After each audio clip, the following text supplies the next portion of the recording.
Walang nangyayari sa bansa na hindi pinahihintulutan ng ating Diyos. Lahat na nangyayari, may kapahintulutan ang Diyos. The return of the Jewish exile to Israel was not a product of political genius. No, it wasn't. It was a product of God's invisible, praise God, but powerful hands. He stirred the heart of Cyrus. Kinilos, pinalambot. Cyrus, aking lingkod. Pahintulutan mo ang mga ebryo na mga tagakapangpangan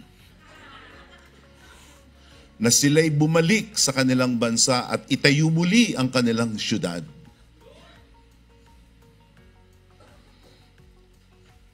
Pag malalim ang iyong pananaw sa mga bagay-bagay, hindi mo masasabi na sa tao, sa Diyos, ako'y naniniwala, lahat ng nangyayari sa bansa, may kapahintulutan ng Diyos.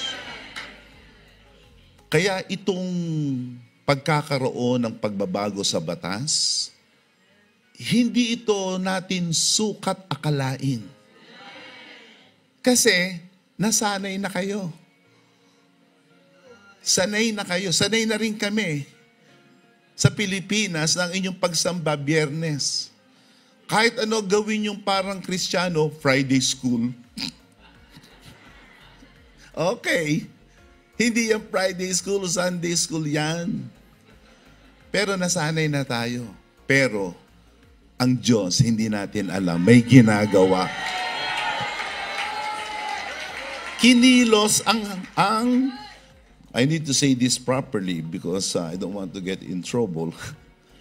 Kinilos si Sheikh Mohammed bin Zayed Al Nahyan, the President of the United Arab Emirates and the ruler of Abu Dhabi. Yes. To make Sunday a day of worship for Christians. Now, he's the king. He's the sheikh.